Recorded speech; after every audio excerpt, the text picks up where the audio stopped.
कुरु वंश के राजा शांतनु एक दिन गंगा के तट पर खड़े होकर उसका सौंदर्य निहार रहे थे।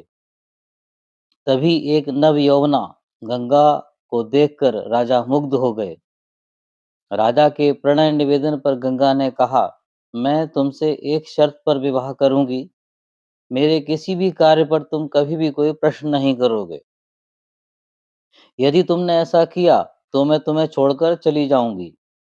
गंगा के विषय में कुछ भी जाने बिना शांतनु ने उसे वचन दे दिया और दोनों का विवाह हो गया।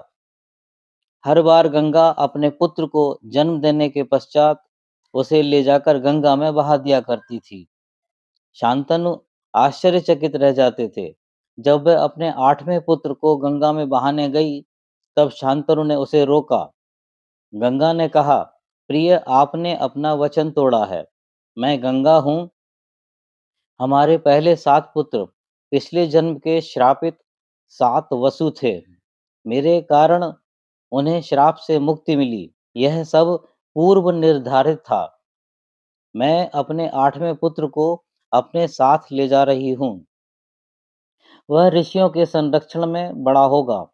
बड़ा होने पर आपके वारिस के रूप में वह वापस आ जाएगा। यह कहकर गंगा चली गई। शांतनु को अपने किए पर बहुत पश्चाताप हुआ, पर अब तो बहुत देर हो चुकी थी।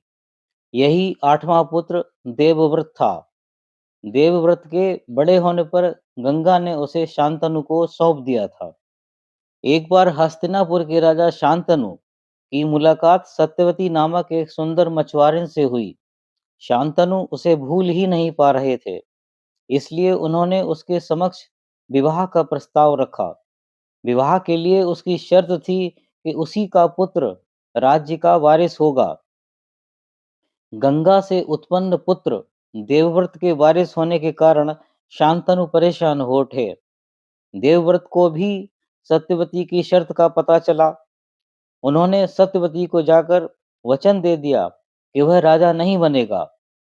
सत्यवती ने पूछा, पर तुम्हारे बच्चों का क्या होगा? देवव्रत ने कहा, मैं प्रतिज्ञा करता हूं कि मैं विवाह नहीं करूंगा। अपनी इस कठिन प्रतिज्ञा के कारण देवव्रत भीष्म कहलाए। उसकी इस भीषण प्रतिज्ञा से प्रभावित होकर देवताओं ने उसे इच्छा मृत्यु का वरदान दिया। सत्यवती और शांतनु का विवाह हो गया और उनके पुत्र को राज्य गद्दी मिली।